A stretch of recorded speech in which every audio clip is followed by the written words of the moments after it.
Not the Footy Show. Forward sizzle. Canberra will not improve if they get rid of him or if they let him go. That's a strange one for me, coming from a dyed-in-the-wool Canberra fan, mate. Do you want your team to be worse? Yeah, I haven't spoken to Jack about it, but it's not uncommon for a number of players that have those clauses in their contracts. You've read over the last 12, 18 months, there's been a number of players who have tested the open market. Jack's got to make a decision, and that's where it's at. Jack knows I want him here. That's the most important thing for me. He knows my feelings about him as a person and as a football player, and I want him to be a Raider. That decision's taken out of my hands. That's up to Jack now to make that decision. There's probably another 5 clubs who'd like to too. When it comes back down to salary cap. We look after Jack and his family very well here, so I'm at ease with it, because I know we do everything we possibly can for Jack and his family. So I'm at ease with that. It's a decision for Jack now. But I reckon it's a wonderful example for our club to show how we can develop young players. We've got Jack as a 14, 15-year-old player here. The club's done a wonderful job for Jack. Stood by him in all sort of different circumstances. We've stuck right beside him, supported him, and I think it's a great example for a lot of other young players out there, what we can do for young players that come to this club. The stature we've got Jack in, or Jack's ability and the club's support, where it's got Jack as a player, is a great example for what we can do for other young men and women in regards to that now with our new NRLW team. So it's a credit to our club in regards to the development and the welfare we put around our young players. And him being a young Indigenous boy from Gilgandra, Orange, his background, it's a great quality this club has got in regards to their development of youth.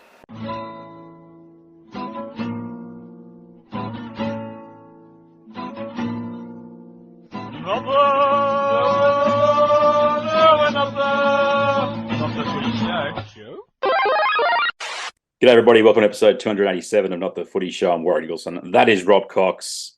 We didn't do a Thursday night review, although Roosters beat the Eels. I think Mr. Exclusive may have predicted that yesterday if we'd done a podcast. Congratulations, sir.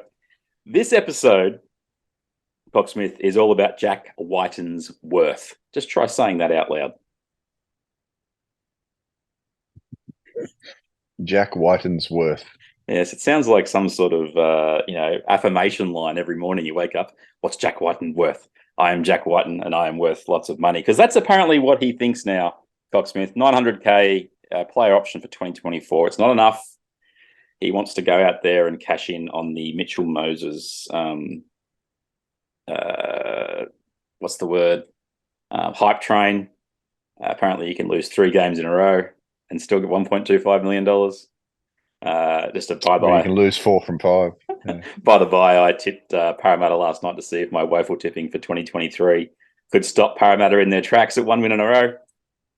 Yes, it can. Jack Wighton, this is the podcast topic. It's effectively that I believe it's time to move on from Jack Wighton at the Canberra Raiders. What's your first instinct when you hear me say that? Well, I think they'd be an infinitely worse side without him. He's their best player. He's their most consistent player. Canberra will not improve if they get rid of him or if they let him go. That's a strange one for me, coming from a dyed-in-the-wool Canberra fan, mate. Do you want your team to be worse? Well, I just don't think we can be better than what we are now. That's my viewpoint. We had an opportunity in 2019. You can be better with Jack Wighton. I think we've plateaued on the Jack Wighton train, and this is my issue. 19, we got to the grand final, and you can say it was 6 again. But look, we weren't good enough. We didn't take our opportunities in that grand final, and we fell short against the Roosters, who were a champion side. When the push came to shove in that grand final, Jay Tedesco came up with the match-winning play, and the guy who got the Clive Churchill, Jay Wighton, couldn't. That's 3 years ago. Or 4 years ago now, when Jack was 26. Okay. He's then parlayed that into a massive contract. Just short of $1 million a season. He won the Dally M in 2020, which I actually think was the year that I thought we could have won it.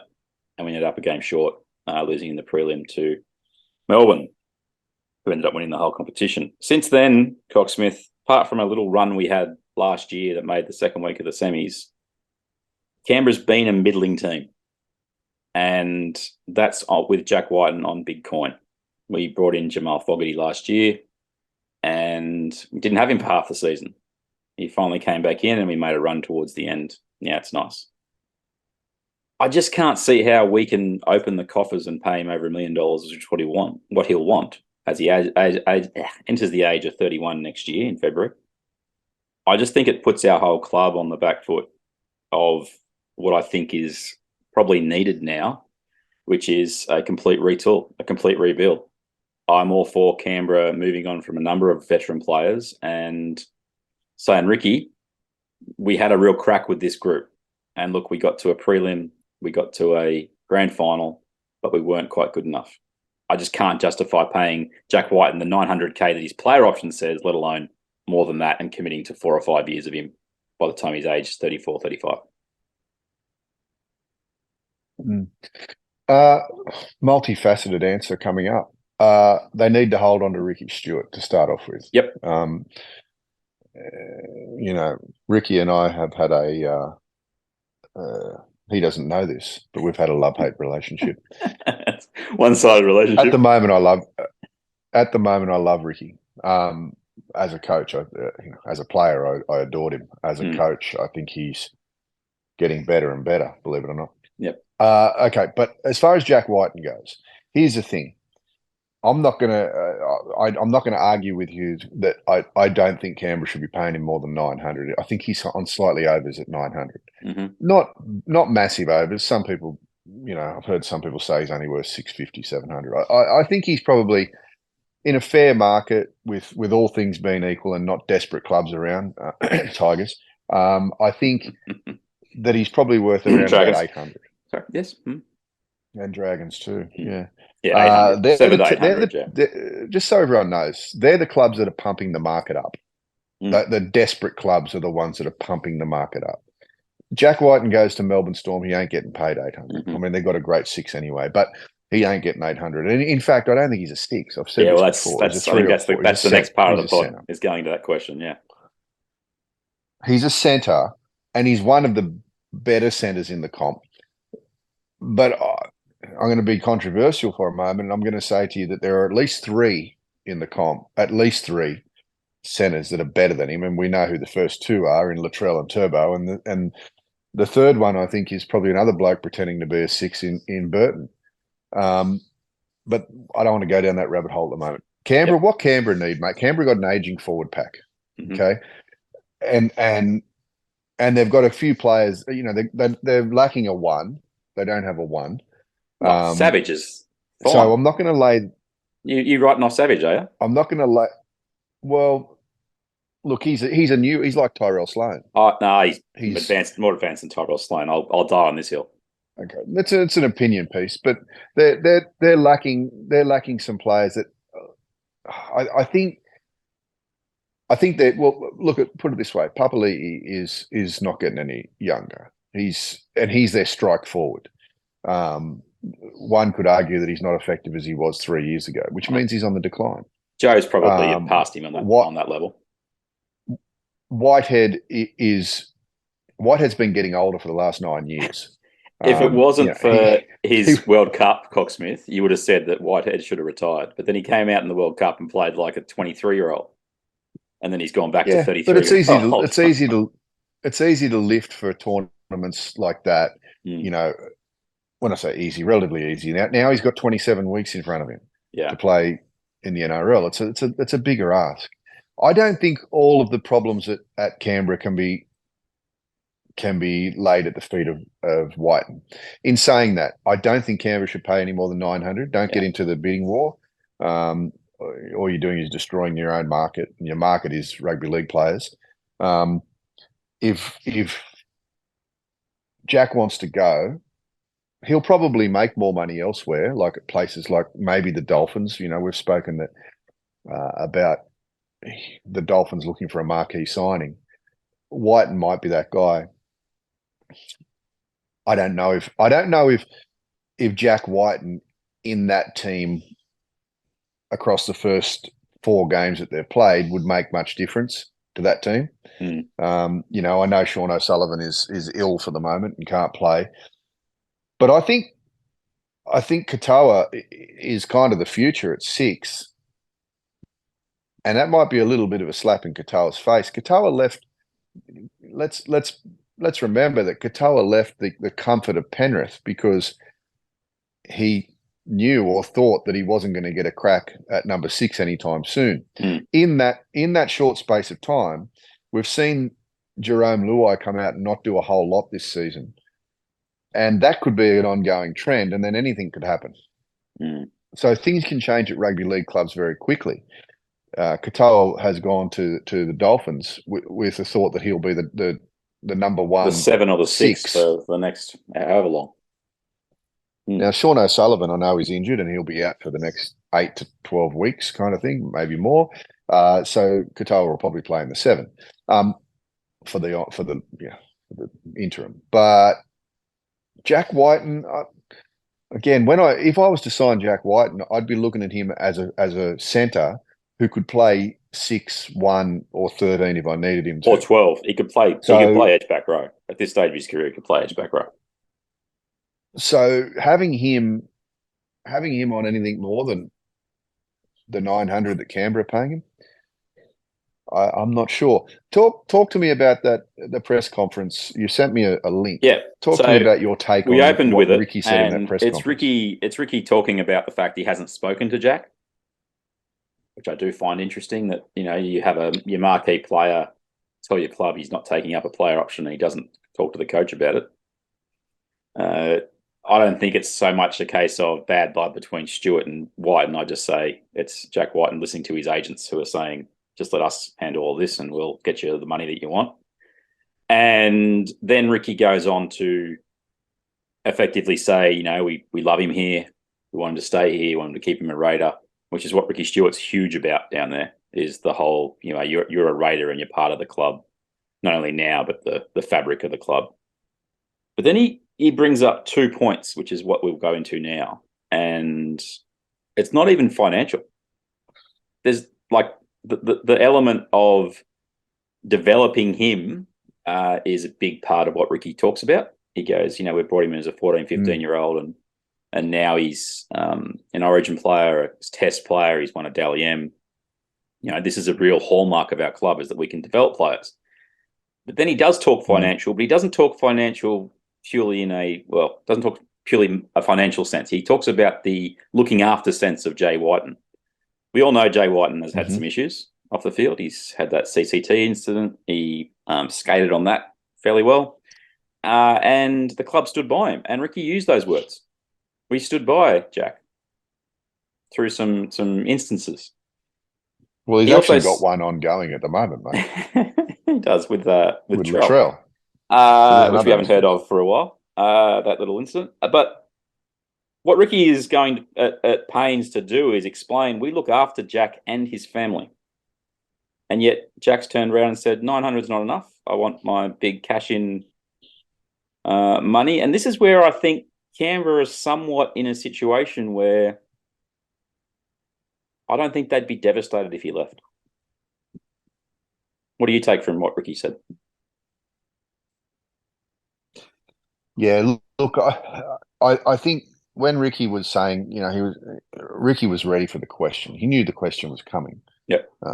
At an open press conference, Ricky actually almost seemed to embrace that question, and which means he wanted that question to be asked. Usually, when they get prickly, when coaches get prickly, it means they didn't really feel comfortable about that question. Anyway, he embraced that question, which was, what's the deal with Jack? Have you spoken to Jack? And then he basically proceeded to wheel out what he wanted to say, which was a point form in what Canberra have done for Jack Wighton since he was 15 years old, which is basically everything. the Canberra Raiders and rugby league have done everything for Jack Wighton. They've certainly held his hand for the last 15 years, haven't they? Well, Jack Wighton came to the Raiders, or was kind of scouted by the Raiders as a young guy from Orange, and there aren't too many guys in Orange making 900 grand a year. I'll tell you that now. There's not too many people. Pick where you live. I know you live in the upper side of the country, but there wouldn't be too many people within a 10-kilometre radius of you making 900 grand a year. And same with me.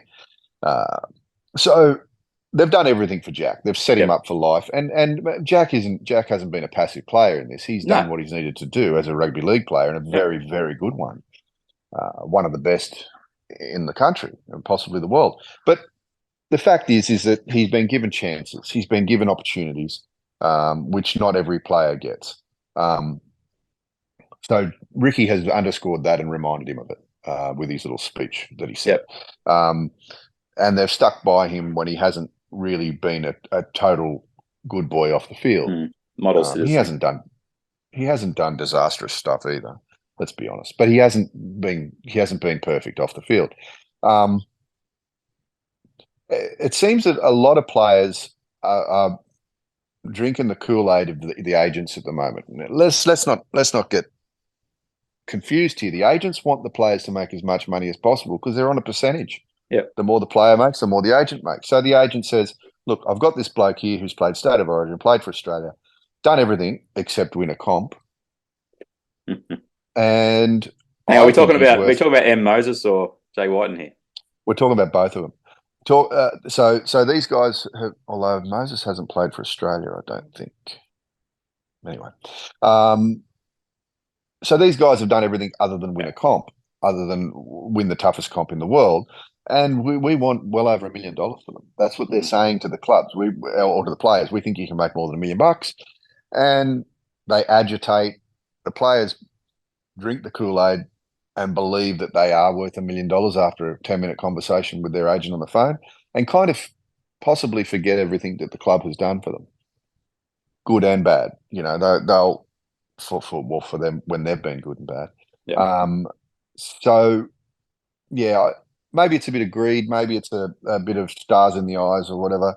But like I say, I think if Jack went on the pure open market, and if there weren't real desperate clubs around for some of these clubs are desperate too, mate, not just to make a change at their club, but to be seen as making changes to their club. I've got so many things to say about the Tigers and the Dragons, but I just won't, because I don't want it to spiral into a negative thing. But a lot of them are virtue signaling and window dressing, just to, oh no, they're definitely making changes at that club. Look who they've bought. But anyway, if I was Jack, and clearly I'm not, but if I was, I'd be pretty happy with 900 grand a year. I don't know if another 100 grand a year is going to change my life that much. But isn't his angle, he wants 3 to 4 years at this amount when he's only got a 1-year option? He's trying to cash in before the next year kicks in. Well, I get that. I guess that's right. So another 400 across 4 years, it might make a difference. But the smart ones, and this will go down another thing that's going on in my head at the moment about Mitchell Pearce. Quickly, if anyone's been hiding under a rock, the Tigers have clandestinely approached Mitchell Pearce and said, "Hey, do you want to come back?" He said, "No, not for this year." But then the other side of the coin is he made a promise to the Roosters that if he was going to come back to Australia, he'd give them first options. And apparently, according to a couple of news sources I've heard and read, is that the Roosters have offered him a job in the future. Now, this is a way to leverage players, rightly or wrongly. But I would have thought that Jack Wighton, being who he is, could have had a job with the Raiders for life after he finishes playing football. I would have thought that there'd be some cushy role that would probably pay him 150 or whatever it is per year to sit around and push a clipboard around. Who knows? There's plenty of blokes that are doing that at clubs, by the way, guys, if you don't know. plenty of ex-players on 150, 200 grand a year, not doing a whole lot at clubs. Salary cap. But anyway, so it's a risky move, but Jack might be very happy and comfortable in that risky move. And you know what? You could be right, mate. You could be on the money here. Ricky might be doing his own form of window dressing, trying to hold on to Jack, if you know what I'm saying, whilst letting him go at the same time. It's like trying to save someone drowning in a pool while you've got your foot on their head. So yeah, I'm not too sure. I mean, maybe they do. The Raiders do need a clean out of somewhat clean out. I mean, this is probably the next part of the show, and this is why I'm glad you led us that way. Jack Wighton moves on.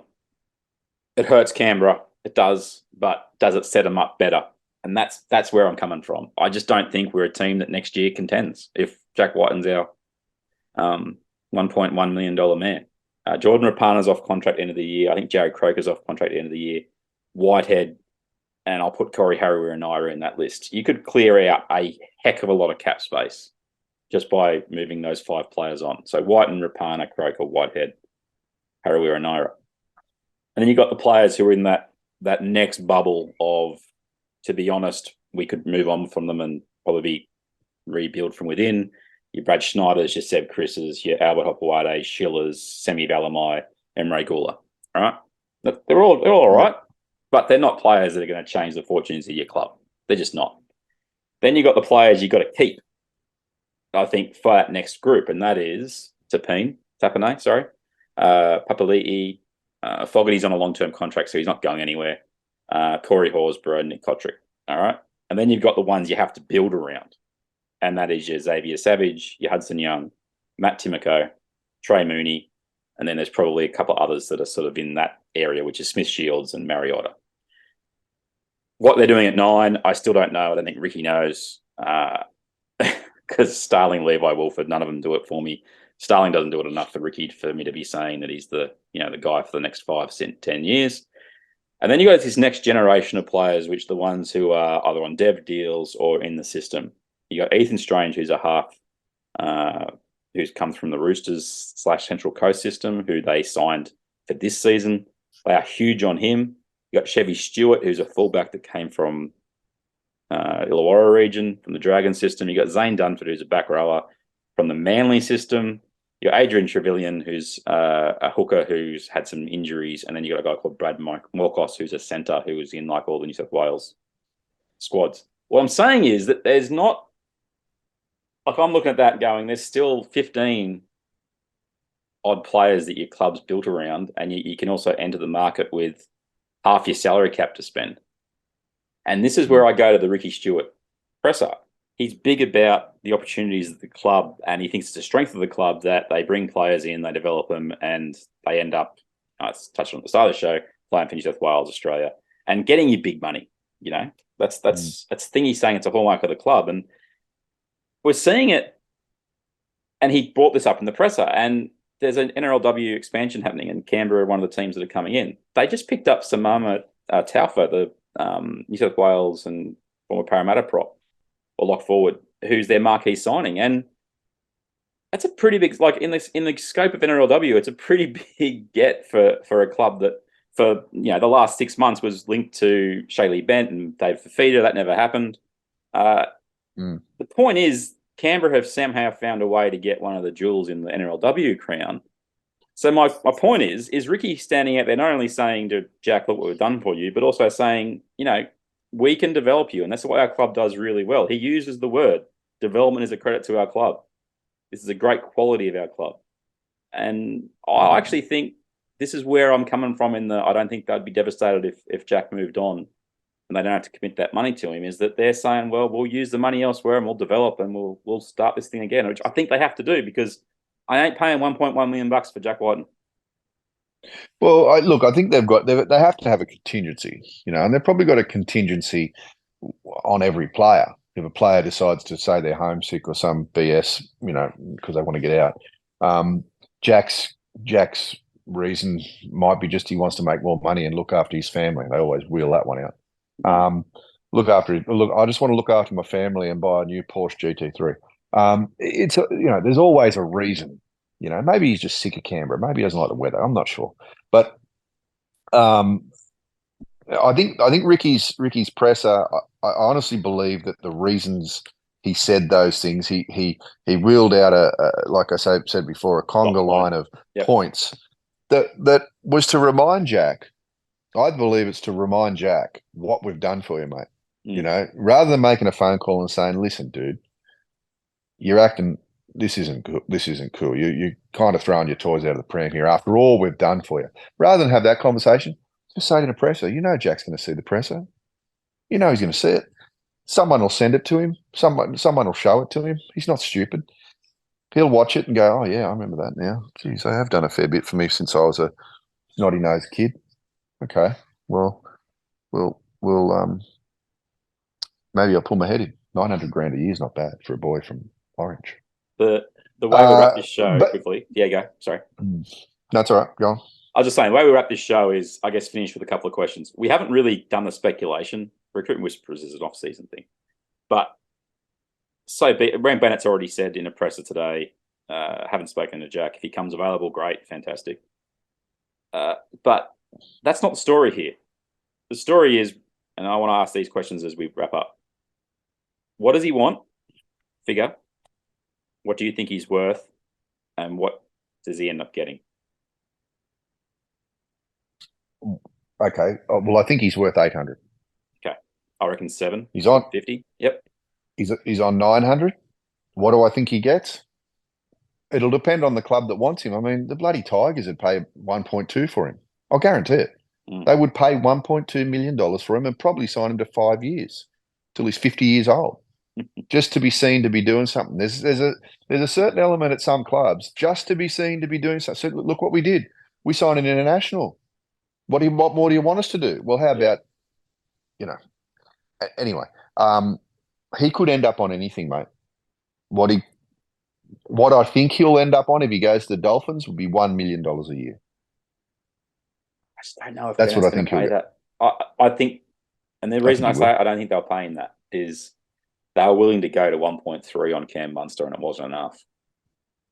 Jack ain't commanding Cam Munster region money, let alone the same money. No, but I still think he'd go for what? Like, why would you leave Canberra for anything less than? Well, that's the final point in the show. Is the only club he gets full value for what he thinks he's want is from Canberra, and that is why my whole point of this podcast is to say I don't think Canberra should spend it. I really don't think we're not in a position, and I'll reinforce this point. If we re-sign Jack White on $1 million a year for the next 3 years, we don't win a competition. Do we win a competition if he's not around? No, we don't. That's my point. And that's the point I'm trying to make, is that I think the rebuild has to happen using the Croker money, the Whitehead money, the Rapana money, the CHN money, and most importantly, the Wighton money to either re-up your juniors, bring more juniors in, and actually start a new way you play football. Because I've watched Canberra play this opening month, and unless we're playing Cronulla, Coxsmith, we ain't beating anybody. It's just. Yeah. I don't think you win a comp anyway, right? Because, but not because of Wighton. I don't think it's Whiten's fault. I think you're more chance of jagging wins and getting closer with Wighton than without him, especially in the next 3 years. Because if you clean those players out that you've said, it's going to take you at least 3 years. I'm prepared for that. That's what I'm saying. I think Ricky needs to be as well. Because it's otherwise you're treading water. And we missed our window. I mean, we speak about Parramatta missing a window. Canberra's window, let's be honest, was the 2 years that they got in, and they were surprising those 2 years in some respects. But they played really good football. Yeah, a little bit. And that's the reality, is that you've got to reassess. It took Canberra a long time after the golden era to get the team back into a situation where you had some hope. And it wasn't until Ricky came along and restarted things. And I think he's got to be the one that leads this rebuild. Remind me, though, when they last played in the grand final against the Roosters, when the 6 again call, who was their halfback? Aiden Caesar. Who was their half? Then we brought in George Williams. Then you brought George Williams in. Yeah, he didn't do much. Well, we made the prelim with him. Yeah, I know. But that was with Bateman as well, Jay right? Bateman. Yeah. This is the reality Canberra fans have to face, I think, is we're not a team that's going to win every week. We're not. And I look at the junior base / guys have been in first grade 3 or 4 years, and I go, there's something to work there. But the big thing we need is genuine playmakers and a genuine 9. And I go, if you clear that cap space, where do you spend it? And I don't have the answers to that, but I'd prefer to have the cap space than reinvest in a guy that wants $1.1 million a year for the next 4 years. And it's nothing against Jack. Just to be clear, people, I'm looking at the club point of view here. I wouldn't be paying him more than $900,000 a year, mate. They can't pay him more than $900,000 a year. They're at their limit with that. It'll adversely affect everything just to keep one player happy, and that's basically in a nutshell what you're saying. And they can't afford to do that for the rest of the club. And I know, and I think Ricky knows that. And I think that whole point about the presser was to remind Jack that, mate, you're on top dollar here. We like you. We love you. You've been here forever. Hang around. You've probably got, what's he got? He's got 2 years to go on that contract. So this season, right? and then it's the option for next year. He hasn't taken the option up. He hasn't taken it up. That's the whole point. Is that he had this year and next year as options. The other side of the coin of this, mate, might be that Jack and his management are trying to press Canberra for an extension. 100%. They're probably happy with the 900, and they might be thinking, you know what, we'll agitate a little bit here. We'll get the 900 for next year because we want that, and we'll get a 2-year extension on the back of that at 900. $2.7 million. But here's the kicker for Canberra. He's just given you an opportunity to get out from under it. I think that's a good thing. Well, so the ball's in his court though. He's got until round 10 to enact it. And so what he's doing at the moment or what his management are doing is saying, we're going to run around and we're going to look at everyone. And what they want is they want Canberra to panic and say, listen, what do you guys want? What do you want? You get 900 for 24. What do you want beyond that to stay here? And I'll guarantee it's 2 or 3 years on top of that. Against 3. I reckon he wants 3 years. Well, maybe it is, but whatever it is, it is. And they'll know what Jack's worth, unless they've got another offer from the Tigers, the Dragons, the Dolphins, or fill in the blanks. That's what they're doing. They're trying to pressure Canberra into panicking, and who knows? Do you think Ricky doesn't seem like? Do you think they will though? I don't think they will. I don't think Canberra will panic here.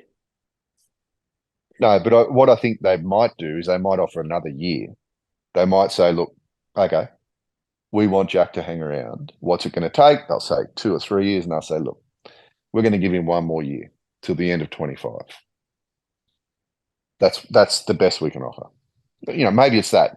Who knows? Jack's not getting any younger. But I guess, mate, the beautiful thing is in time we're going to know. We're going to know exactly. And we made one line from the Canberra CEO, Don Ferner. This was as the news came out that he's going to explore his options. I'm going to finish the podcast with this. We would love to see Jack finish as a one-club player, and that's certainly our aim. We're fully prepared for this situation, and he certainly deserves the chance to look around. I think Canberra are playing a bit of a, all right, let's play chicken, Jack. Don't take up your offer. Maybe they are. Anyway. Yeah, you could be right. And it's maybe the right way to go is to call someone's bluff sometimes. Indeed. Well, that's been episode 287, people. What's Jack Wighton worth? I'm sure you have been sitting there at home. The Jack Wighton episode. It is. And look, I think where we're coming with these pods is I want to go back to sort of topical pods as the second pod of the week, as opposed to a wrap or a preview.